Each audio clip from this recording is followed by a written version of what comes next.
चलो आज का पार्ट 4 शुरू करते हैं। पार्ट 4 में कुछ और थोड़े से हम टर्म्स देखेंगे, जिसमें से एक टर्म आती है वेरिएबल्स। वेरिएबल्स क्या होते हैं? ठीक है जी। वेरिएबल्स का मतलब होता है जिसकी वैल्यू वेरी का मतलब होता है चेंज करना। ठीक है, वेरिएबल्स का मतलब होता है जिसकी वैल्यू जो है चेंज करे। क्लियर जी बात? ओके। तो वेरिएबल्स का मतलब मैंने बताया कि जिसकी जो है वैल्यू चेंज करें। ठीक है, वैल्यू चेंज करने का क्या मतलब होता है ये देखो। जब तुम अपने शेल प्रॉम्प्ट पर ये लिखोगे a is equals to 3, a is equals to 3 लिखने के बाद जब तुम एंटर डाल करके a की वैल्यू को प्रिंट करवाओगे, जब तुम अपने प्रॉम्प्ट पर a इज़ इक्वल्स टू 3 लिख कर के a की वैल्यू को प्रिंट करवाओगे तो वो तुम्हें क्या दिखाएगा? वो तुम्हें 3 दिखाएगा। ठीक है, अभी देखो मेरे पास मेरा लैपटॉप गया हुआ है ठीक होने के लिए। ठीक है, तो शायद वो कल तक में या आज शाम को 6 या 7 बजे तक आएगा। ठीक है, तो अभी के लिए तुम लोग ऐसे ही समझ लो। ठीक है, बाद में जब लैपटॉप आ जाएगा तो उसमें तुम लोगों को करके दिखा दिया करूँगी, तब तुम्हें और ज़्यादा जो है एक क्लैरिटी और एक फोकस दोनों ही तुम्हारा जो है बन जाएगा। ठीक है, तो जब मैं a इज इक्वल्स टू 3 लिखूँगी, ठीक है, अपने प्रॉम्प्ट पर, उसके बाद जब मैंने टाइप करा a वैल्यू प्रिंट करवाने के लिए a की, उसने मुझे 3 दिखा दिया। ठीक है, अब ऐसे अगर मैं मान लो a इज इक्वल्स टू 12 लिखूँ अपने प्रॉम्प्ट पे, फिर मैं a की वैल्यू प्रिंट करवाऊँ तो वो मुझे क्या दिखाएगा? 12 दिखाएगा। इससे क्या पता लग रहा है? इससे ये पता लग रहा है कि जो हमारी वेरिएबल की वैल्यू होती है वो चेंज होती रहती है। अभी तुमने देखा a की वैल्यू थोड़ी देर पहले तक 3 थी, बाद में मैंने उसको करवाया, a की वैल्यू क्या बनी मेरे पास में? 12 बनी। इसी तरीके से अगर मान लीजिए मैं लिखूँ b इज इक्वल्स टू 2 अपने प्रॉम्प्ट पे, और उसके बाद मैं बोलूँ कि b की वैल्यू बताओ क्या होगी, तो वो मुझे क्या बताएगा कि b की वैल्यू क्या है? 2 है। ऐसे ही मान लो अगर मैं लिखूँ b इज इक्वल्स टू 12 और फिर मैं b की वैल्यू प्रिंट करवाऊँ तो वो मुझे क्या दिखाएगा जी? वो मुझे 12 दिखा देगा। इससे क्या पता लग रहा है जी? इससे क्या पता लग रहा है? इससे ये पता लग रहा है कि जो वेरिएबल्स होते हैं उनकी वैल्यू जो है वो चेंज होती है। ठीक है, इतनी बात समझ में आ गई। तो हमें यहाँ से क्या पता लगा? हमें यहाँ से ये पता लग गया है कि जो वेरिएबल्स होते हैं उनकी वैल्यू क्या होती है? उनकी वैल्यू चेंज होती है। क्लियर हो गई जी बात? Okay okay. अगर आप लोगों ने अभी तक मेरा पार्ट 1, 2 एंड 3 नहीं देखा है तो जल्दी से जाओ जा कर के उसको देख लो। ठीक है, तभी पार्ट 4 पर आना, क्योंकि पार्ट 1, 2 और 3 देखे बिना आपको पार्ट 4 नहीं समझ आएगा। हर एक पार्ट एक दूसरे से लिंक्ड है। ठीक है, चलो अपनी कहानी को आगे बढ़ाते हैं। नेक्स्ट हम लोग टर्म समझेंगे। नेक्स्ट हम लोग जो टर्म है हमारे पास में वो है आइडेंटिफायर्स। आइडेंटिफायर्स क्या होता है? देखो, आप सबको एक नाम मिला हुआ है, आप सब लोग अपने अपने नाम से जाने जाते हो। किसी का नाम राम होगा, किसी का नाम श्याम होगा, किसी का नाम कुछ होगा, कुछ भी जो नाम है।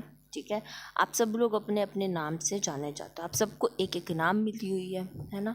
अब आप लोगों को वो नाम क्यों मिला हुआ है? क्यों मिला हुआ है? वो नाम आपकी जो है पहचान बताता है।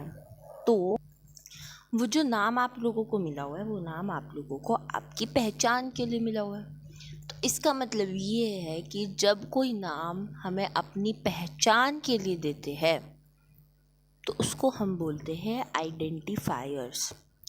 ठीक है, चलो एक एग्जांपल से आप लोगों को क्लियर करवाती हूँ। जैसे मैंने लिखा अपने प्रॉम्प्ट पर a इज इक्वल्स टू 3, फिर मैं बोलती हूँ कि मुझे a की वैल्यू बताओ। मुझे कमेंट सेक्शन में आप लोग इस बात का जवाब देना कि a की वैल्यू वो मुझे क्या दिखाएगा। ठीक है, आप लोगों ने क्या बताना है कि वो मुझे a की वैल्यू क्या दिखाएगा। ठीक है, अब ये जो मेरे पास में a है, ये जो मेरे पास में a है, ये ए क्या है मेरे पास में, ये आइडेंटिफायर है। ये नाम मैंने क्यों दिया है, ये नाम मैंने अपनी पहचान के लिए दिया है। मैं पहचान करवाना चाहती थी कि जो ये 3 है, ये 3 कहाँ जा कर के स्टोर होगा। ये जो मेरे पास 3 है, ये जो वैल्यू है, ये कहाँ जा कर के स्टोर होगी, ये एक वेरिएबल में स्टोर होगी। और ये जो ए नाम का वेरिएबल है, ये मैंने अपनी पहचान के लिए दिया है कि यहाँ से मुझे पता चल जाए कि जो ये 3 वैल्यू है, इसमें जो मैंने वेरिएबल यूज़ करा है वो मेरा कौन सा है, ए नाम का वेरिएबल है। ठीक है, इसको कोई और नहीं यूज़ करेगा, ये मेरा बनाया वेरिएबल है। तो जब आप कुछ अपने लिए बनाते हो, आपने अपना नाम रखा, ठीक है, किसी और ने आपका नाम रखा, ये मैंने नाम सिस्टम को दिया कि भैया कि जो 3 वैल्यू है, ये मेरी वेरिएबल ए में होनी चाहिए, कोई और उसे यूज़ नहीं कर सकता। ठीक है, तो उसको हम बोल देते हैं, वो हमारे पास हो जाता है आइडेंटिफायर्स। ठीक है, समझ में आ गई बात? ओके, आप लोगों ने मुझे जो है कमेंट सेक्शन के अंदर कुछ क्वेश्चंस के जवाब देने हैं। सबसे पहला जवाब जो आप लोग मुझे दोगे, जो भी मैंने पूछा कि जब मैंने a=3 लिखा और जब मैं एक लिखूँगी, प्रिंट करवाऊँगी, तो वो मुझे क्या वैल्यू दिखाएगा। पहला क्वेश्चन का जवाब आप लोगों ने मेरे को ये देना है। दूसरा क्वेश्चन जो आप लोगों ने जवाब देना है वो ये देना है कि जब मैं लिखती हूँ a=2, b=3 और जब मैं a+b करवाती हूँ तो वो मुझे स्क्रीन पे क्या दिखाएगा। आप लोगों ने इन क्वेश्चंस के, मुझे 2 क्वेश्चंस के जवाब देने हैं। ठीक है, ये एक ही क्वेश्चन है, ये एक ही क्वेश्चन है, आप लोगों ने मुझे उसका जवाब देना है। कमेंट सेक्शन के अंदर बताना कि क्या वो मुझे वैल्यू दिखाएगा। ठीक है, ये आप लोगों का 2 क्वेश्चन होमवर्क में है। अब जो आइडेंटिफायर्स होते हैं उनके कुछ रूल्स होते हैं। सबसे पहला रूल क्या होता है, सबसे पहला रूल ये होता है कि जो आइडेंटिफायर्स होते हैं ना, वो कभी भी कीवर्ड नहीं हो सकते हैं। आप उनको कभी भी कीवर्ड से उससे नहीं कर सकते। कीवर्ड्स मतलब क्या होते हैं वो आगे बताओगे। टोटल 36 या 35 शायद कीवर्ड्स होते हैं पाइथन के अंदर। अब आप लोग मुझे इस क्वेश्चन का भी जवाब देना कि पाइथन में टोटल कितने कीवर्ड्स होते हैं। ठीक है, आप लोग मुझे इस क्वेश्चन का जवाब दीजिएगा कि पाइथन के अंदर टोटल कितने कीवर्ड्स होते हैं। 3 ऑप्शंस दे रही हूँ, 3 में से एक ऑप्शन जो भी सही होगा वो आप लोग मुझे बताना। ए ऑप्शन है 35, बी ऑप्शन है 36 और सी ऑप्शन है 37। इनमें से कौन सा करेक्ट है ये आप लोग मुझे बताओगे। आगे भी समझाओगे कि कीवर्ड्स क्या होते हैं, ये नहीं बताओगे कि कीवर्ड्स कितने होते हैं। ये आप लोग ही मुझे इस आंसर का जवाब दोगे। ठीक है, ओके, आगे बढ़ते हैं। अभी देखो, अभी जो है आइडेंटिफायर्स के लिए ना कुछ रूल्स होते हैं। अब रूल्स क्या है, मतलब रूल्स से, अब जैसे आपका नाम है, आपका नाम कोई और बिगाड़ तो नहीं सकता ना। अब अगर किसी का नाम राम है तो कोई और आकर के कहते हैं रामू सुन, ऐसे तो नहीं बोल सकता ना कोई। जो तुम्हारा नाम है राम वही बोलेगा ना। ऐसी आइडेंटिफायर्स के लिए भी रूल्स होते हैं। उनको भी जो नाम मिला हुआ है आइडेंटिफायर्स को, वो उनकी पहचान के लिए मिला हुआ है। पहला रूल क्या होता है, पहला रूल ये होता है कि जो आइडेंटिफायर्स का नेम है वो लॉजिकल होना चाहिए। ठीक है, ये नहीं कि कुछ भी आप इलॉजिकल नेम उठा करके दे रहे हो, नहीं, इट शुड बी लॉजिकल। ठीक है, पहला रूल मैंने क्या बताया है। अब आप लोग ना मेरे को क्या करना, कमेंट सेक्शन के अंदर एक चीज़ और करना। मैं आप लोगों को यहाँ आइडेंटिफायर्स के रूल्स बताऊँगी। ठीक है, यहाँ मैं आप लोगों को आइडेंटिफायर्स के रूल्स बताऊँगी। जो मैं यहाँ पे रूल बताती जा रही हूँ ना, वो आप लोग क्या करना, कमेंट सेक्शन के अंदर मुझे लिख के बताना कि क्या मैंने बताया आइडेंटिफायर्स के रूल्स। ठीक है, पहला रूल क्या बताया मैंने बोला कि जो आइडेंटिफायर का नेम होगा वो लॉजिकल होना चाहिए। दूसरा रूल ये होता है कि जो आइडेंटिफायर का फर्स्ट जो कैरेक्टर होता है ना, फर्स्ट जो डिजिट होती है, ठीक है, फर्स्ट जैसे मान लो मैंने लिखा अमित, मैंने एक आइडेंटिफायर बनाया अमित। ठीक है, तो ये जो फर्स्ट जो है ना, फर्स्ट जो कैरेक्टर है वो कभी भी नंबर नहीं हो सकता है, नंबर नहीं हो सकता है। फर्स्ट कैरेक्टर कभी भी नंबर नहीं हो सकता है आइडेंटिफायर के अंदर। जैसे अगर मैं लिख दूँ 1MIT, ये सही है या गलत है? गलत है। क्यों गलत है? क्योंकि इसमें फर्स्ट कैरेक्टर नंबर है, नंबर नहीं हो सकता है। आप नंबर के अलावा small characters, capital letters, small letters का यूज़ कर सकते हैं, दैट इज़ वैलिड, बट आप कभी भी फर्स्ट कैरेक्टर को नंबर नहीं ले सकते हो। ठीक है जी, ये बात समझ में आ गई। ओके, थर्ड रूल क्या बोलता है? थर्ड रूल ये बोलता है कि जो आइडेंटिफायर्स है ना, आप उसमें कोई भी किसी भी तरीके का स्पेशल सिंबल्स का यूज़ नहीं कर सकते हो। अब ये जितने कंप्यूटर साइंस एंड इंजीनियरिंग वाले बच्चों उनको पता है स्पेशल सिंबल्स क्या होते हैं। They are very well they are very well known to this term special symbols. वैसे अगर नहीं पता तो मैं बता देती हूँ। मैं क्यों बताऊँ, आप लोग मुझे बताओगे कमेंट सेक्शन के अंदर स्पेशल सिंबल्स क्या होते हैं। ठीक है, स्पेशल सिंबल्स कौन से होते हैं वो आप लोग मुझे बताओगे। एक रूल और बता देती हूँ, जो फर्स्ट कैरेक्टर होता है उसमें कभी भी स्पेशल सिंबल नहीं होना चाहिए, लेकिन एक स्पेशल सिंबल को छोड़ करके वो होता है अंडरस्कोर। अंडरस्कोर के अलावा अंडरस्कोर कैसे होता है? शिफ्ट दबा करके अंडरस्कोर होता है। ठीक है, जो ज़मीन से जुड़ा हुआ होता है। ये डैश होता है, ये अंडरस्कोर होता है। जो ज़मीन से जुड़ा हुआ होता है उसको अंडरस्कोर बोलते हैं। ये डैश होता है जो आसमान से जुड़ा हुआ होता है।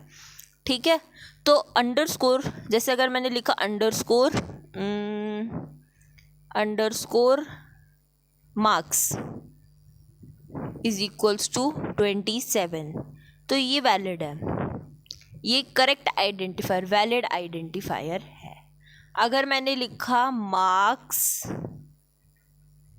नंबर इज इक्वल्स टू 22, तो ये क्या है? ये डैश लगाया मैंने, ये वैलिड है या इनवैलिड है? इनवैलिड है, गलत है, डैश नहीं आ सकता है। ठीक है जी, तो ये चीज़ होती है हमारे पास में आइडेंटिफायर। ये आप लोग जो है प्रैक्टिकल करके देखना, आप लोगों को पता लगेगा कि जो मैं बात समझाना चाह रही थी वो आप लोगों को समझ में आई या नहीं। अब स्मॉल लेटर्स या कैपिटल लेटर्स, जैसे कि अगर मैं लिखूँ a इज़ इक्वल्स टू 100 और मैं a की वैल्यू प्रिंट करवाऊँगी तो वो मुझे 100 दिखा देगा। ठीक है, a की वैल्यू प्रिंट करवाने पर वो मुझे 100 दिखा देगा क्योंकि ये वैलिड है। मैंने कैपिटल लेटर का यूज़ करा, मैंने क्या बोला? First character can be anything, it can be small, it can be capital. ठीक है, ऐसी अगर मैं लिखती हूँ अमित इज इक्वल्स टू 22 और फिर मैं प्रिंट करवाऊँ अमित की वैल्यू तो मुझे 22 दिखा देगा, ये वैलिड है। फर्स्ट कैरेक्टर कुछ भी हो सकता है, वो स्मॉल लेटर भी हो सकता है, वो कैपिटल लेटर भी हो सकता है, मगर वो शुरू नंबर से नहीं हो सकता है। ठीक है, अगर मैं जैसे यहाँ लिख दूँ 1 अमित इज इक्वल्स टू 22 और फिर मैं 1 अमित की वैल्यू प्रिंट करवाना चाहूँ तो वो मुझे एरर दे देगा। कौन सा एरर दे देगा? सिंटैक्स एरर दे देगा, सिंटैक्स एरर दे देगा। ठीक है, कि आपने जो है जो अपना फर्स्ट जो लिखा है वो आपने नंबर लिखा है, नंबर यूज़ नहीं हो सकता, ये एरर है वो हमें दे देगा। ये बात क्लियर हो गई सबको? ओके जी, ओके, वेरी गुड। अगर क्लियर हो गई हो तो बहुत अच्छी बात है, अगर नहीं क्लियर हुई है तो दोबारा पीछे बैक करके देख लेना, समझ में आ जाएगा। फिर एक छोटा सा टॉपिक और देख लेते हैं, वो है हमारा कीवर्ड्स। कीवर्ड्स क्या होते हैं? कीवर्ड्स भी बोलते हैं या फिर हम इन्हें क्या बोलते हैं? हम इन्हें रिजर्व्ड वर्ड्स भी बोलते हैं। कीवर्ड्स या रिजर्व्ड वर्ड्स भी हम इन्हें बोलते हैं। कीवर्ड्स क्या होते हैं? कीवर्ड्स एक फिक्स्ड नेम होते हैं जो कि आपके प्रोग्राम में डिफ़ाइन करे जाते हैं। जैसे कि कौन कौन से कीवर्ड्स होते हैं? जैसे अगर मैं लिखूँ नन, ट्रू, बहुत सारे कीवर्ड्स होते हैं, एसर्ट, तो कई सारे कीवर्ड्स जो है आपके प्रोग्राम में यूज़ करे जाते हैं, ये फिक्स्ड होते हैं। ठीक है, इनका पता कैसे लगेगा? जब आप कोई कीवर्ड लिखोगे ना तो इनका कलर ऑरेंज में चला जाएगा, ऑरेंज कलर का बन जाएगा वो। ठीक है, तो उससे आप लोगों को उसकी पहचान हो जाएगी कि yes it is a keyword. ठीक है, तो मेरी एक बात और सुन लो सारे, अगर आप लोगों ने अभी तक पाइथन इंस्टॉल नहीं करी है तो please please please please Python install कर लीजिए। पाइथन IDE ही इंस्टॉल करना, पाइथन को VS कोड के साथ में इंटीग्रेट मत करना, सिंपल पाइथन IDE ही इंस्टॉल करना। ठीक है, do not integrate it with Python VS code, Python और VS कोड को एक साथ इंटीग्रेट मत करना। ठीक है, पाइथन IDE ही इंस्टॉल करना, it is easy to use, और अगर आप लोग कोई और कुछ इंस्टॉल करोगे then I can't help in it, क्योंकि मुझे इतना पता नहीं है। और IDE को अगर आप VS कोड के साथ में इंटीग्रेट करेंगे तो वो आपको बहुत प्रॉब्लम्स क्रिएट करेगा, जिसका मैं कुछ भी नहीं कर पाऊँगी फिर। ठीक है, पाइथन IDE आप लोगों को कोई प्रॉब्लम नहीं देगा, ईजी है, सिंपल है, आराम से जो है यूज़ हो जाएगा, समझ भी आप लोगों को आराम से आ जाएगा उसको यूज़ करते कैसे है। ठीक है, चलिए जी, हम अब पढ़ रहे थे अपना कीवर्ड्स पर आ जाते हैं। आप लोगों ने क्या करना है, मैं आप लोगों को ना यहाँ पर एक कोड लिख के दूंगी, आप लोगों ने कुछ नहीं करना है, आप लोगों ने उस कोड को ना अपने जो है सिस्टम पे इंटरैक्टिव मोड पर चलाना है। ठीक है, इंटरैक्टिव मोड पर उस कोड को चलाइएगा और उससे आप लोगों को पता लग जाएगा कि पाइथन के अंदर टोटल कितने रिजर्व्ड वर्ड्स या फिर कीवर्ड्स होते हैं। ठीक है, टोटल कितने रिजर्व वर्ड्स या फिर कीवर्ड्स होते हैं। ठीक है, उससे आप लोगों को जो है पता जो है लग जाएगा। और उसके अलावा मैं आप लोगों को एक कोड इस चीज़ का भी लिख के दूँगी। एक तो ये होगा कि कितने होते हैं, उससे तो आप लोगों को सिर्फ नंबर पता लगेगा कि कितने होते हैं, जो कोड लिख के दूँगी ना। एक कोड मैं आपको इससे पहले ये लिख के दूँगी कि कौन कौन से होते हैं, उसके लिए भी एक छोटा सा कोड है, 2-3 लाइन का बस कोड है ये, तो उससे आप लोगों को ये पता लगेगा कि कौन कौन से होते हैं। 2 कोड मैं लिख के दूँगी, ध्यान से समझो, एक कौन कौन से होते हैं और दूसरा कितने होते हैं। ठीक है, और जो भी आंसर आएगा आप लोगों ने यहाँ आना है, मुझे कमेंट सेक्शन में बताना है। कौन कौन से होते हैं इसका जवाब मत देना मुझे, कितने होते हैं बस उसका जवाब मुझे दे देना। ठीक है, कमेंट सेक्शन के अंदर ही। आप लोगों ने मुझे इस बात का जवाब देना है, जहाँ पे जो पिंक डैश है और जो रेड डैश है, तो उसका आप लोगों को जो है जवाब देना है। ये वाला जो है, इसमें जो है ये वाला बताती हूँ, ये वाली जो चीज़ है ना, ये आप लोगों को, ये वाला जो कोड है, इसमें आप लोगों को तो ये पता लगेगा कि कौन कौन से कीवर्ड्स होते हैं। ठीक है, और इसमें आप लोगों को ना कीवर्ड की लेंथ पता लगेगी कि कितने टोटल नंबर ऑफ़ कीवर्ड्स होते हैं। ठीक है, तो टोटल नंबर ऑफ़ कीवर्ड्स मुझे आप लोगों ने बताना है, इस वाले कोड का जवाब देना है आप लोगों ने, इस वाले कोड का आप लोगों ने मुझे जवाब देना है कि टोटल नंबर ऑफ़ कीवर्ड्स कितने होते हैं पाइथन के अंदर। ठीक है जी, ओके। अब कई सारे बच्चे ना यहाँ पे क्या गलती करेंगे, वो ये गलती करेंगे, वो इस तरह से लिखेंगे। जब उनको लेंथ फाइंड करनी होगी ना, तो बेटा सुनो मेरी बात, ये कीवर्ड ऐसे नहीं लिखना, जो कीवर्ड्स आप लोगों को जो अभी पीछे कोड दिखाया था दोबारा दिखाता, इस तरह से जो है आप लोगों को लिखना है, ये करेक्ट मेथड है। इस तरह से अगर लिखोगे तो एरर आएगी। ठीक है, और जो ये कीवर्ड यहाँ मैंने लिखा है, आपको उसकी जगह क्या करना है, जो यहाँ पे जिससे पहले जो इंपोर्ट वाला मैंने आप लोगों को कोड दिखाया था ना, वो जो इंपोर्ट वाला कोड जब आप लिखेंगे अपने इंटरैक्टिव मोड पर, उसके बाद आपके पास में लिस्ट ऑफ कीवर्ड्स निकल कर आएगी। आप लोगों ने कुछ नहीं करना, उन लिस्ट ऑफ कीवर्ड्स को जो है कॉपी कर लेना और यहाँ पे जो है पेस्ट करके जो है डाल देना है। ठीक है, और फिर एंटर दबा देना। एंटर दबाने के बाद में जो है आप लोगों को आंसर अपना जो है वो मिल जाएगा। इतनी सी बात थी, इतनी सी बात अगर समझ में आ गई हो। उसके अलावा एक गलती जो बच्चे करेंगे वो ये करेंगे कि यहाँ पे जो है वो या तो ये करेंगे या तो ये, ऐसे भी कुछ बच्चे लिखेंगे। ऐसे भी लिखोगे तो भी वो आपको एरर दे देगा, ऐसे भी नहीं लिखना है। आपको टपल्स ऑफ लिस्ट की ही फॉर्म में जो है अपना जो है कोड लिखना पड़ेगा इंटरएक्टिव मोड के अंदर। ठीक है, ओके ग्रेट, आगे चलते हैं। अब जो है मैं आप लोगों को एक बात बता रही थी कि आप लोग अपने वेरिएबल के नेम में ना आप लोग कीवर्ड्स का यूज़ नहीं कर सकते हो। वेरिएबल्स बोल, आइडेंटिफायर्स में भी, इवन आइडेंटिफायर्स का भी यही रूल होता है कि आप लोग क्या नहीं कर सकते हो, कीवर्ड्स का यूज़ नहीं कर सकते एज वेरिएबल नेम। ये बात मैंने आप लोगों को बताई थी कल के लेक्चर में। ठीक है, अगर आप लोगों को याद हो तो मेरी बात सुनो, कैसे ये चीज़ पॉसिबल है, मतलब नहीं है, मतलब किस तरह से वो एरर आप लोगों को जनरेट कर देगा। मान लीजिए कि मैंने यहाँ पे लिखा I is equals to 3, F is equals to 4, if is equals to 5। तो ये जो है मुझे जब ये देखेगा ना, जब मेरा कंपाइलर जो है, जब मेरा इंटरप्रेटर ये लाइन एग्जीक्यूट कर देगा, ये एग्जीक्यूट कर देगा, उसको तो पता है कि भाई ये ठीक है ना, तो ये कीवर्ड्स में है, कीवर्ड्स में तो नहीं है ये देखेगा ये जो इफ़ वाली लाइन है ना, यहाँ पे जो ये इफ़ लिखा है ये कीवर्ड है, तो वो क्या जनरेट कर देगा, मुझे सिंटेक्स एरर जनरेट कर देगा। कौन सी एरर दे देगा वो मुझे सिंटेक्स एरर दे देगा, वो कोड को आगे बढ़ने ही नहीं देगा।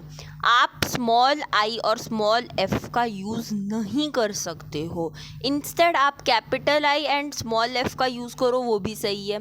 आप कैपिटल आई कैपिटल एफ का यूज़ करो, वो भी सही है, लेकिन आप स्मॉल आई और स्मॉल एफ का यूज़ नहीं कर सकते हो, वो आपको एरर दे देगा। It will generate you an error, क्योंकि वो क्या है, एक कीवर्ड है। क्लियर बात?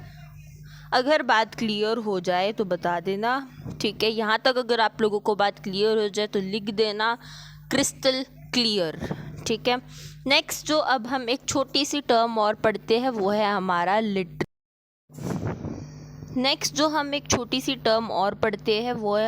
लिटरल्स और कॉन्स्टेंट्स क्या होते हैं, ठीक है जी।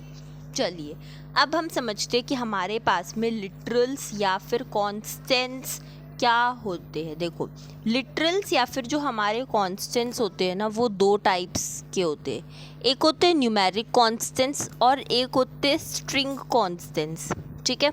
न्यूमेरिक वाले के अंदर क्या आता है, न्यूमेरिक वाले के अंदर सारे न्यूमेरिक टाइप की चीज़ें आती है।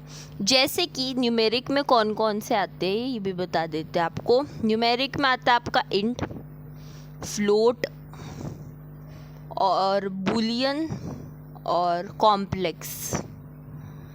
ये चीज़ें आप लोगों की किस में आती है, न्यूमेरिक कॉन्स्टेंट्स के अंदर आती है। स्ट्रिंग्स में क्या आता है, स्ट्रिंग्स में जो है आप लोगों के पास में आता है एक तो कैरेक्टर टाइप की जितनी भी चीज़ें होगी वो आप लोगों की किस में आएगी, स्ट्रिंग्स में आएगी। स्ट्रिंग्स के अंदर दो टाइप्स होते हैं, एक होता है मल्टी लाइन स्ट्रिंग और एक होता है सिंगल लाइन स्ट्रिंग। ये सब चीज़ों के बारे में आप आगे अपने जो हम नेक्स्ट चैप्टर पढ़ेंगे डेटा टाइप्स, उसमें आप लोग ये सारी की सारी चीज़ें पढ़ेंगे, ठीक है जी।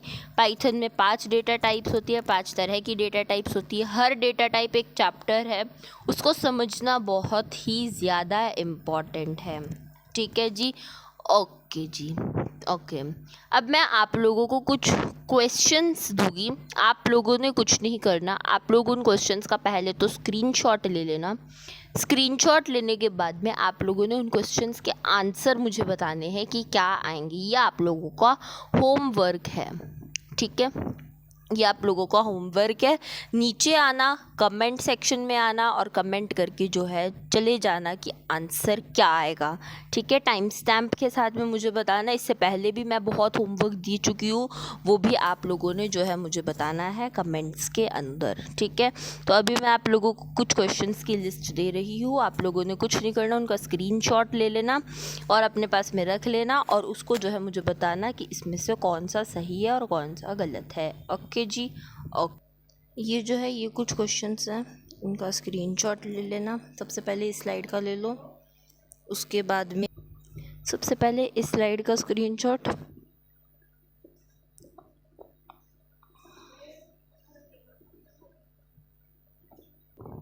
तो चलिए, आई होप आप लोगों ने स्क्रीनशॉट ले लिया होगा। अब मिलते हैं अगले सेशन में।